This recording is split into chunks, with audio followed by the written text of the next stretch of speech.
السلام عليكم ورحمة الله تعالى وبركاته. الحمد لله رب العالمين والصلاة والسلام على سيدنا محمد وعلى آله وصحبه أجمعين ما بعد. ഏറ്റവും ബഹുമാനവും സ്നേഹവും നിറഞ്ഞ സത്യവിശ്വാസികളെ, അല്ലാഹു സുബ്ഹാനഹു തആല ഈ മജ്ലിസിനെ ഖബൂൽ ചെയ്യുമാറാവട്ടെ.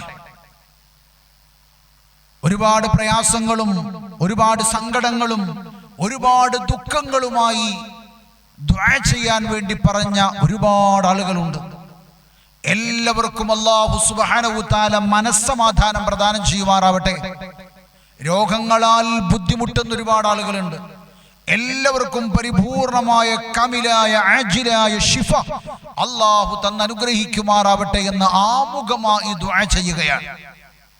ഇന്നെന്റെ പ്രിയപ്പെട്ടവരോട് 3 കാര്യങ്ങളാണ് ഞാൻ പറയാൻ പോകുന്നത്. ആരംഭപ്പൂവായ അഷ്റഫുൽ ഖൽഖ് ത്വഹ റസൂലുള്ളാഹി സ്വല്ലല്ലാഹു അലൈഹി വസല്ലമ തങ്ങൾ പറഞ്ഞു, ദുനിയാവിൽ നിന്ന് 3 സമ്പത്ത് ഒരാൾ ശേഖരിച്ചാൽ അത് ഏറ്റവും ഖൈറായ ഒരു സമ്പാദ്യമാണ്. ആ ഒരു 3 കാര്യം ഒരാളിൽ ഉണ്ടായാൽ ദുനിയാവിലെ ഏറ്റവും വലിയ സമ്പത്താണെന്ന് ആരംഭപ്പൂവായ അഷ്റഫുൽ ഖൽഖ് ത്വഹ റസൂലുള്ളാഹി സ്വല്ലല്ലാഹു അലൈഹി വസല്ലമ തങ്ങൾ പറയാ, 3 കാര്യം ഒരാൾ സമ്പാദിച്ചാൽ, എന്റെ പ്രിയപ്പെട്ട രക്ഷിതാക്കളെ, ഉമ്മമാരെ,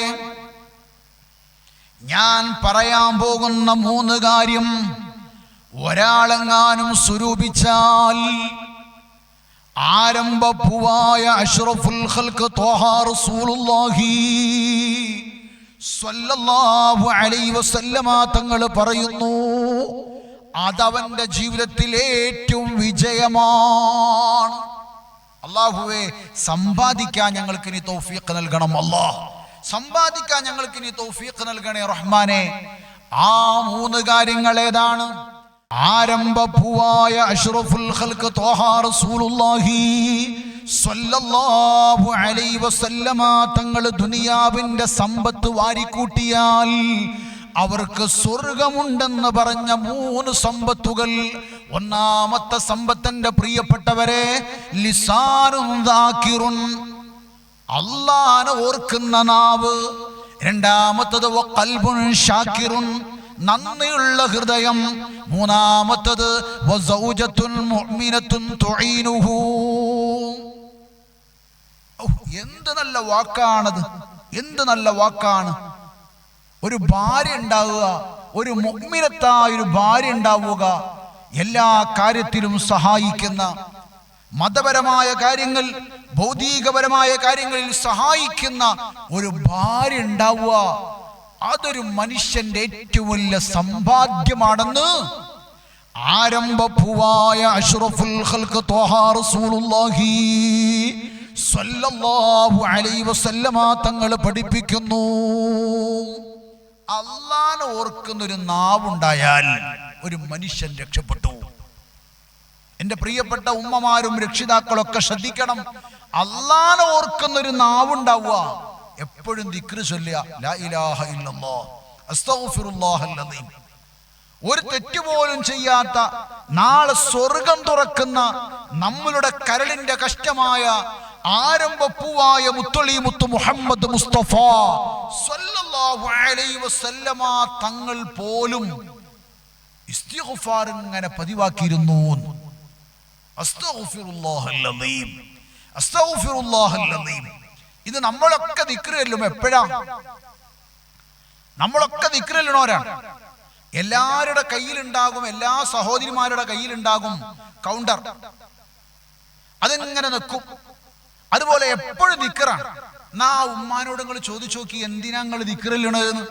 അപ്പൊ ആ ഉമ്മ പറയും, എൻ്റെ ബാപ്പ മരണപ്പെട്ടു പോയി, എൻ്റെ അമ്മ മരണപ്പെട്ടു പോയി, എനിക്ക് റോഡിന്റെ സൈഡിൽ 10 സെന്റ് സ്ഥലമുണ്ട്, അത് വിൽക്കാൻ വേണ്ടിയിട്ട് ഒരു മൗലിയർ പറഞ്ഞെന്നാണ് ഈ ദിക്റ്, അതാണ് ഞാൻ ചെല്ലുന്നത്. അല്ലെങ്കിൽ പറയും, ഞാൻ ഒരുപാട് കാലമായി ദുബായ് കാണാൻ ആഗ്രഹിച്ചിട്ട്, ആ ദുബായ് കാണാൻ കാര്യങ്ങൾ കാണാൻ വേണ്ടിയിട്ട് ഒരു മൗലിയര് പറഞ്ഞപ്പോ ഞാൻ ചൊല്ലുകയാണ് അതിന്റെ ദിക്റ്. നിങ്ങൾ ആലോചിച്ച് നോക്കി.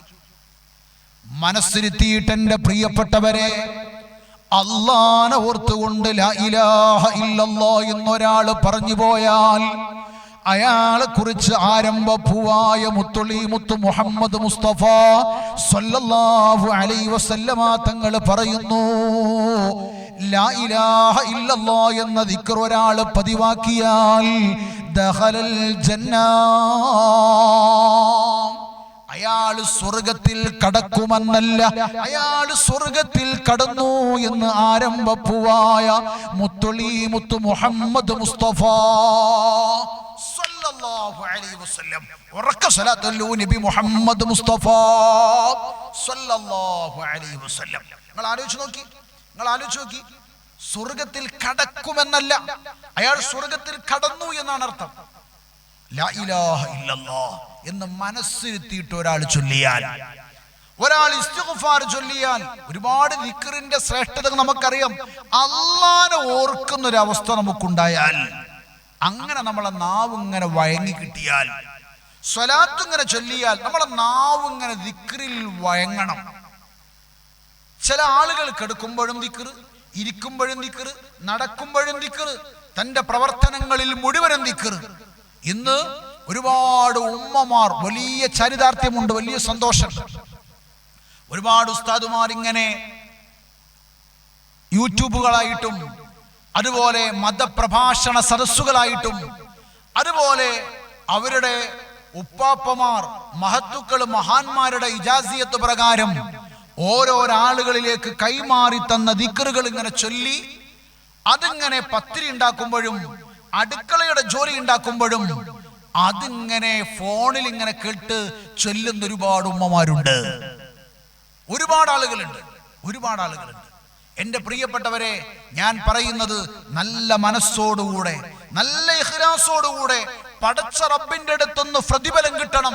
ഫർള് നിസ്കാരങ്ങളൊക്കെ നിർവഹിച്ച്, ഫർള് നോമ്പുകളൊക്കെ നോറ്റ്, നമ്മൾ അല്ലാഹുവിലേക്ക് കടമപ്പെട്ട കാര്യങ്ങളൊക്കെ ചെയ്തിട്ട് നമ്മൾ അല്ലാഹുവിലേക്ക് ദിക്ർ ചൊല്ലിയാൽ എല്ലാ പ്രശ്നങ്ങൾക്കും പരിഹാരം ദിക്റാണ്. അങ്ങനെ ദിക്ർ ചൊല്ലാനുള്ള മനസ്സാണ് നമുക്ക് വേണ്ടത്. അല്ല നിസ്കാരമില്ല, നോമ്പില്ല, ഇബാദത്തില്ല, ദിക്ർ ഇങ്ങനെ ചൊല്ലിയിരുന്നാൽ എല്ലാം കിട്ടും എന്നാരും ചിന്തിക്കണ്ട. നമ്മൾ ദിക്ർ ചൊല്ലുന്നത് അല്ലാഹനെ ഓർക്കാനും പടച്ച റബ്ബിന്റെ അടുത്തുനിന്ന് പ്രതിഫലം കിട്ടാനും നാളെ സ്വർഗത്തിൽ കടക്കാനും എന്ന ലക്ഷ്യത്തിലായിരിക്കണം. അള്ളാന്റെ ദുനിയാവിൽ നിന്ന് സലാം പറഞ്ഞു പോകുമ്പോ പടച്ചവനെ വല്ലാത്ത രംഗമുണ്ട് നമുക്ക് വരാൻ. സക്കറാത്തിന്റെ ഹാല് സമയത്ത് ആരും ചൊല്ലിത്തരാതെ നമ്മളെ നാവ് കൊണ്ട് പറയണം, എൻ്റെ പ്രിയപ്പെട്ടവരെ, എൻ്റെ പ്രിയപ്പെട്ട രക്ഷിതാക്കളെ, എൻ്റെ പ്രിയപ്പെട്ട ഉമ്മ, ലാ ഇലാഹ ഇല്ലല്ലാഹ് ഇതിങ്ങനെ പറയണമെന്ന് മനസ്സിലാക്കി ഒരാളിങ്ങനെ ചൊല്ലി തുടങ്ങുകയാണ്. ലാ ഇലാഹ ഇല്ലല്ലാഹ് എന്ന ദിക്റങ്ങ് പതിവാക്കിയാൽ, അതുപോലെ യാ ഹയ്യു യാ ഖയ്യൂം എന്ന ദിക്ർ ഒരാൾ പതിവാക്കിയാൽ, ഒരാൾ ഇസ്തിഗ്ഫാർ അസ്തഗ്ഫിറുല്ലാഹൽ അദീം എന്ന ദിക്ർ ഒരാൾ പതിവാക്കിയാൽ, ലാ ഇലാഹ ഇല്ലാ അൻത സുബ്ഹാനക ഇന്നി കുന്തു മിനൽ ളാലിമീൻ എന്ന ദിക്ർ ഒരാൾ പതിവാക്കിയാൽ അയാളുടെ പ്രയാസങ്ങൾ അല്ലാഹു തീർക്കുന്നു. അയാളുടെ മനസ്സിൽ ഈമാൻ കടന്നു വരുന്നു. ദുനിയാവിലും ആഖിറത്തിലും നന്മകൾ ചൊരിക്കുന്നു. എൻ്റെ പ്രിയപ്പെട്ടവരെ, ഇതല്ലേ നമുക്ക് ആവശ്യമുള്ളത്. അല്ലാഹുവേ, പടച്ച റബ്ബിന്റെ പൊരുത്തം കിട്ടി, മരിക്കുന്ന സമയത്ത് ആഖിബത്ത് നന്നായി, ലാ ഇലാഹ ഇല്ലല്ലാഹ് എന്ന് ചൊല്ലി മരിക്കാൻ ഞങ്ങൾക്ക് തൗഫീഖ് നൽകണം. ഞാൻ വിശദീകരിക്കുന്നില്ല. രണ്ടാമത്തതിലേക്ക് കടക്കട്ടെ. വഖൽബുൻ ശാക്കിറുൻ, നന്ദിയുള്ള കൽബ്, നന്ദിയുള്ളൊരു കൽബുണ്ടാവുക. നമ്മളൊക്കെ നമ്മളൊക്കെ ഒരാൾ ചോദിക്കുകയാണ് എന്താ വർത്താനം എന്ന് ചോദിച്ചാൽ പറയേണ്ടത് അൽഹംദുലില്ലാഹ്. ഒരുപാട് സങ്കടങ്ങളുണ്ട്, ഒരുപാട് പ്രയാസങ്ങളുണ്ട്, ഒരുപാട് ബുദ്ധിമുട്ടുകൾ നമുക്കുണ്ട്. ആ സമയത്തും നമ്മൾ പറയണം എൻ്റെ പ്രിയപ്പെട്ടവരെ അൽഹംദുലില്ലാഹ്. കാരണം നിങ്ങൾക്കറിയുമോ, ഹോസ്പിറ്റലിന്റെ വരാന്തയിലൂടെ നടന്നു പോയാൽ എത്ര രോഗികളാ നമ്മൾ കാണുന്നത്. അവർക്ക് പെരുന്നാൾ ഹോസ്പിറ്റലിലാണ്, നോമ്പ് ഹോസ്പിറ്റലിലാണ്, അതാ തൻ്റെ വീട്ടിൻ്റെ കുടുംബത്തിൻ്റെ കല്യാണ വിശേഷ പരിപാടികളിൽ മുഴുവനും അവര് ഹോസ്പിറ്റലിലോ. ആ സമയത്ത് നമ്മളുള്ളത് വീട്ടിൻ്റെ ഉള്ളറയിൽ AC ഇട്ടുകൊണ്ട് മുകളിൽ കറങ്ങുന്ന ഫാനും നോക്കിയിട്ട് സുഖമായി ഉറങ്ങുന്നു. നമ്മൾ പറയണം അൽഹംദുലില്ലാഹ്. എൻ്റെ പ്രിയപ്പെട്ടവരെ, നമ്മൾ പറയണ്ടേ അൽഹംദുലില്ലാഹ്. നിങ്ങൾ ആലോചിച്ച് നോക്കി, എത്ര ആളുകളാണ് കിഡ്നി മാറ്റിവെക്കുന്ന ഡയാലിസിസ് രോഗികൾ. എപ്പോഴാ ഉമ്മാനെ ഡയാലിസിന് കൊണ്ടുപോവുക? ഉമ്മാനെ 12 മണിക്ക് കൊണ്ടുപോകും. എത്രയുണ്ട്? ഇടവിട്ട ദിവസങ്ങളുണ്ട്. ഇടവിട്ട ദിവസങ്ങളിൽ ഉമ്മാനെ ഡയാലിസിന് കൊണ്ടുപോകും. എത്ര രൂപയാണ്? 3500 രൂപ ചെലവാ, 2500 രൂപ ചെലവാ, 1500 രൂപ ചെലവാണ്, 4000 5000 രൂപ ചെലവാണ്. അങ്ങനെ കൊണ്ടുപോയി ആ ഉമ്മ 4 മണിക്കൂർ 5 മണിക്കൂർ ഒരേ കെടുത്തം കിടന്നു കൊടുക്കുക. എപ്പോഴാണോ ആ കട്ടിൽ ഒഴിവ്, ആ സമയത്ത് നമ്മൾ അവിടെ കൊണ്ടുപോയാക്കി അത്രയും സമയം നമ്മൾ അവിടെ ഇരിക്കുകയാണ്. നിങ്ങൾ ആലോചിച്ച് നോക്കി, പടച്ചോനെ, എൻ്റെ കിഡ്നിക്ക് പ്രയാസങ്ങളില്ല, എൻ്റെ ശരീരത്തിന് ബുദ്ധിമുട്ടുകളില്ല, എൻ്റെ തലച്ചോറിന് അപകടങ്ങളില്ല, ഒരു പ്രയാസങ്ങളില്ലാതെ സന്തോഷത്തോടുകൂടെ ജീവിക്കാൻ കഴിയുന്നു. അയാള് പറഞ്ഞു പോകണം അൽഹംദുലില്ലാഹ്. അതാണ് നമ്മളൊക്കെ പറയേണ്ട വാക്ക്, അൽഹംദുലില്ലാഹ്. സന്തോഷം. അള്ളാഹു തന്ന ഒരുപാട് നിഅമത്തുകളുണ്ട്. നമ്മളുടെ പ്രശ്നം, നമ്മളെ വിഷയം എന്ന് പറഞ്ഞാൽ, നമ്മൾ ഒരാൾ ചോദിക്കണം എന്തൊക്കെ നബീസോ വർത്താനം, എന്തൊക്കെ കദിയമോ വർത്താനം എന്ന് ചോദിച്ചാൽ, എന്തൊക്കെ മഹമാജി, എന്തൊക്കെ മുഹമ്മദാജി, എന്തൊക്കെ അബൂബക്കറാജി വർത്താനം എന്ന് ചോദിച്ചാൽ നമ്മൾ പറയാം അത് കണക്കാണ്, അങ്ങനൊക്കെ പോണ്, അത് ശരിയില്ല, അത് റെഡി ആയില്ല.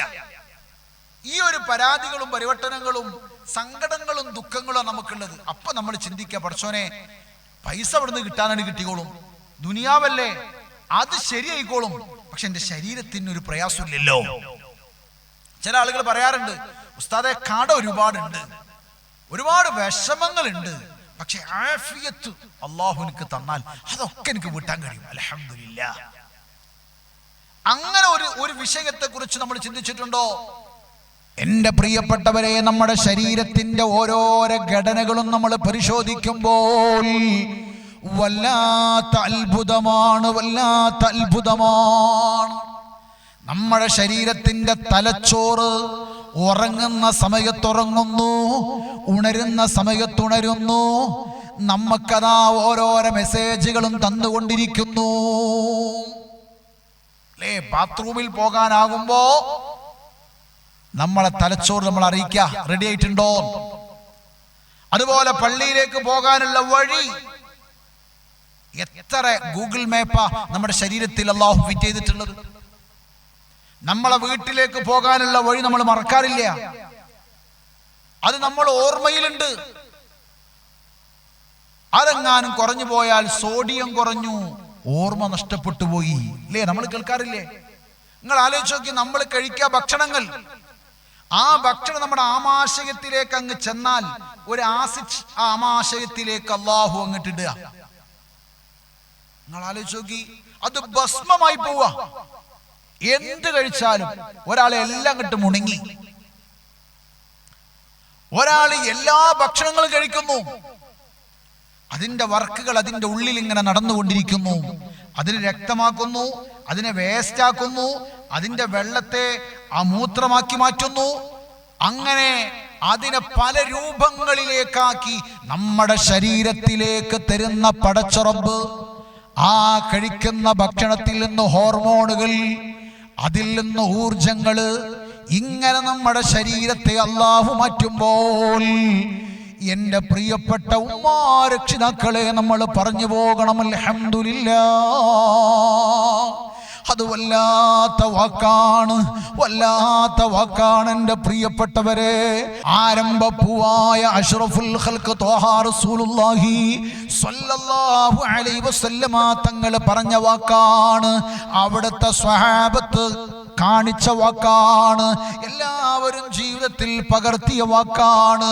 അതുകൊണ്ട് എൻ്റെ പ്രിയപ്പെട്ടവരെ, നമ്മൾ പറയേണ്ട വാക്ക് അൽഹംദുലില്ലാഹ്. അത് വലിയൊരു വാക്കാണ്. ആ ഒരു വാക്കാണ് എൻ്റെ പ്രിയപ്പെട്ടവരെ നമ്മുടെ ജീവിതത്തിൽ നമ്മൾ പാലിക്കേണ്ടത്. അല്ലാഹു നമുക്ക് തൗഫീഖ് തരട്ടെ. മൂന്നാമത്തതിലേക്ക് കടക്കുമ്പോൾ ആരംഭപ്പൂവായ അഷ്റഫുൽ ഖൽഖ് ത്വാഹ റസൂലുള്ളാഹി സ്വല്ലല്ലാഹു അലൈഹി വസല്ലമ തങ്ങൾ പറയുന്നു, വസൗജത്തുൻ മുഅ്മിനത്തുൻ തുഈനുഹു. ഈമാനിന്റെ വിഷയത്തിലും സൽക്രമങ്ങളുടെ വിഷയത്തിലും തന്നെ സഹായിക്കുന്ന ഒരു മുഅ്മിനത്തായ ഒരു ഭാര്യ ഉണ്ടാവുക. ഇത് വിശദീകരിക്കണമെങ്കിൽ ഒരുപാട് വിശദീകരിക്കണം. നമ്മളെ നിസ്കരിക്കാൻ പ്രോത്സാഹിപ്പിക്കുന്ന ഒരു ഭാര്യ. ഞാനിങ്ങനെ ഖുർആൻ ഓതുമ്പോ ഇത് കണ്ടിട്ടെങ്കിലും എൻ്റെ ഭർത്താവ് ഒന്ന് ഓതട്ടെ.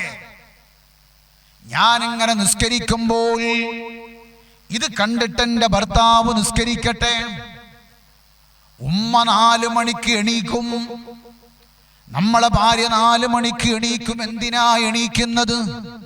ഭർത്താവ് ചോദിക്കുകയാണ്, എന്തിനാ ലൈറ്റ് ഇടുന്നത് 4 മണിക്ക്?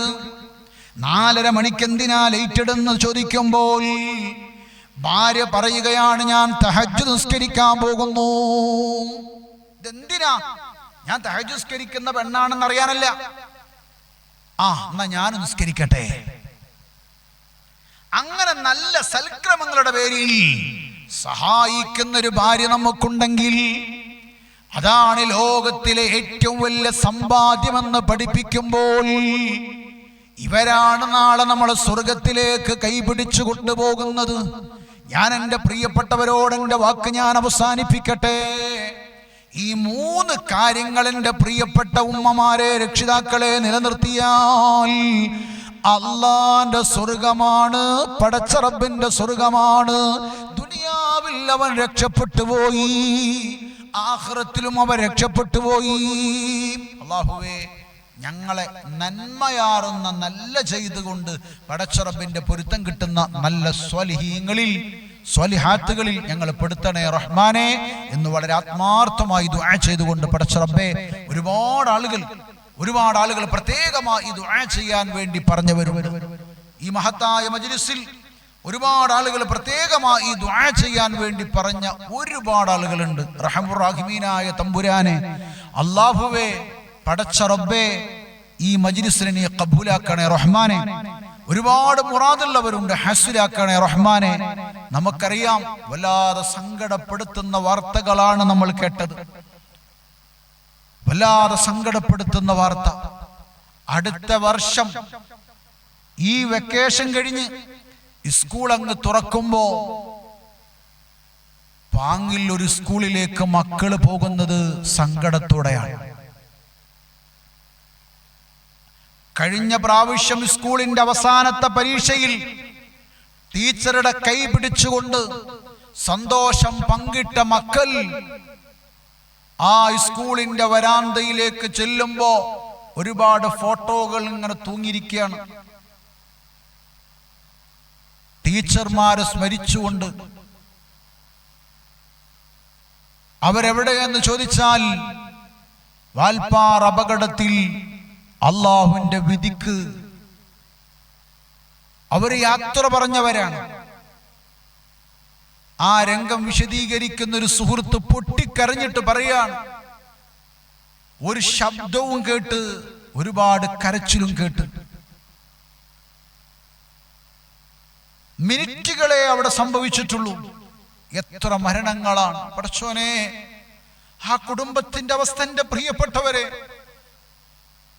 വല്ലാത്ത സങ്കടമാണ്. അവരെ കൂടെ മനസ്സുകൊണ്ട് നമുക്ക് ഒന്നായി പ്രാർത്ഥിക്കാം. അർഹമുർ റഹീമീനായ തമ്പുരാനെ, അല്ലാഹുവേ, ആ കുടുംബത്തിന് പരിപൂർണമായ ക്ഷമ കൊടുക്കണേ അല്ലാ. നാളെ സ്വർഗത്തിൽ കാണാനുള്ള തൗഫീഖ് നൽകണം അല്ലാ. എന്തെങ്കിലും പാപങ്ങൾ ചെയ്തു പോയിട്ടുണ്ടെങ്കിൽ നീ പുറത്തു കൊടുക്കണേ റഹ്മാനെ.